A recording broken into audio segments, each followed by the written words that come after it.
Salut fidèles abonnés, merci de recevoir mes salutations agro-éco-responsable.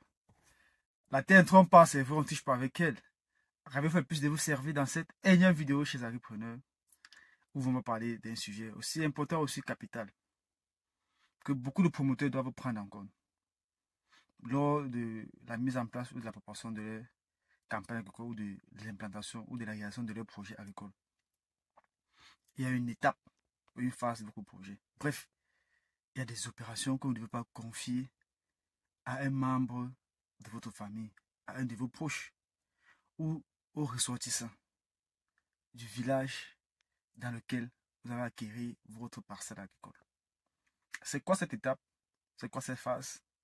Alors, chers agripreneurs, avant de répondre à cette question, si vous nous découvrez à travers cette vidéo, c'est si vous avez dit que vous êtes à la recherche de conseils, d'astuces et d'informations qui devraient vous permettre de parvenir à une agriculture qui devait être rentable, stable et durable. Rassurez-vous, vous êtes sur la bonne chaîne, vous êtes sur le bon canal. N'hésitez pas de vous abonner, d'activer la cloche de notification afin de ne rater aucune de nos prochaines vidéos chez Agripreneur, car chez nous, c'est l'agriculture de terrain et non celle de bureau. Alors chez Agripreneur, espérant que vous êtes déjà abonné et que vous êtes très bien installé, on va continuer avec notre sujet. Alors chez Agripreneur, vous savez, la mise en place d'une parcelle agricole ou d'un projet nécessite, est constituée de plusieurs étapes. Mais il y a une étape, c'est vrai que toutes les étapes se valent, mais il y a une étape vraiment cruciale et indispensable qui conditionne la suite des autres. C'est la préparation du site, surtout lorsqu'on est en zone de forêt. Si vous êtes promoteur en zone de forêt et que vous avez une campagne à préparer, on aime bien souvent le dire, une campagne agricole, c'est préparé, ne s'improvise pas. De grâce,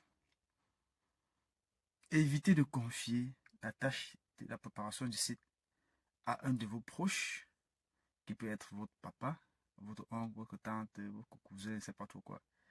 Ça peut importe un de vos proches.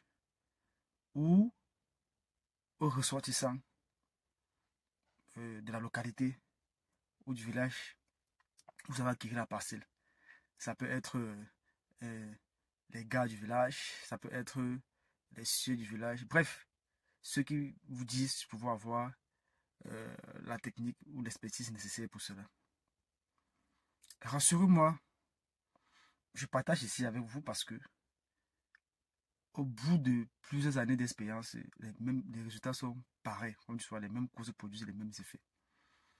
Et j'ai décidé de faire cette vidéo une fois de plus pour attirer l'attention des uns et des autres. Afin que vous qui souhaitez vous lancer pour les prochaines campagnes, que ceci puisse vous servir. Et que ceux qui ont eu à se lancer cette campagne puissent davantage être avisés à ce sujet et qu'ils ne puissent plus répéter cela. Parce que si vous confiez ces tâches à vos membres de famille ou aux personnes ressortissant de la localité où vous avez vos sites, rassurez-vous, vous serez à même, mais vous allez perdre votre campagne agricole. Non seulement perdre votre campagne agricole, vous allez perdre beaucoup d'argent.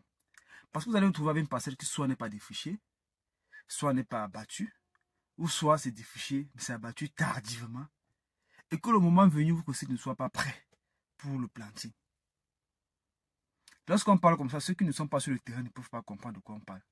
Parce que généralement, j'entends, oui, il faut qu'on travaille avec les populations locales. Nous ne sommes pas contre cela. Mais il faut savoir que pour intégrer les populations locales, il y a les étapes dans lesquelles vous pouvez les intégrer. Mais les confier ou confier à vos proches ces étapes d'entrée, quelle est la préparation. Parce que si le site n'est pas préparé, les autres ne vont pas suivre, que ce soit le planting et autres machines. Donc il faut pouvoir savoir tenir compte du calendrier agricole, tenir compte du temps. Or, ces gars, vos proches ou les gars du village, ils n'ont pas la notion de temps. Ils n'ont pas la notion d'obligation de résultat.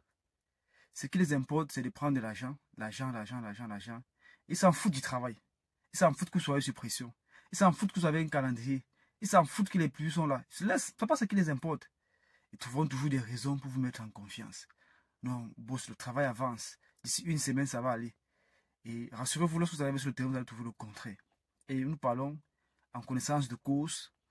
Parce que durant cette campagne, on a eu vraiment ces cas où on a des parcelles qui devraient normalement être prêtes selon le timing donné aux promoteurs, mais nous arrivons à constater que rien n'est fait.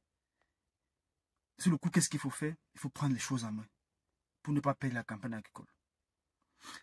Donc, ce conseil, vraiment prenez-le à cœur.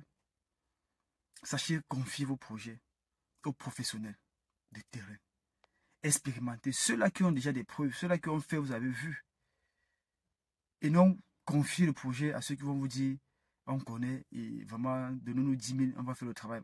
Alors qu'à côté, on vous demande 20 000 pour faire un travail structuré, un travail professionnel. Mais vous partez chercher ceux qui vous demandent 10 000.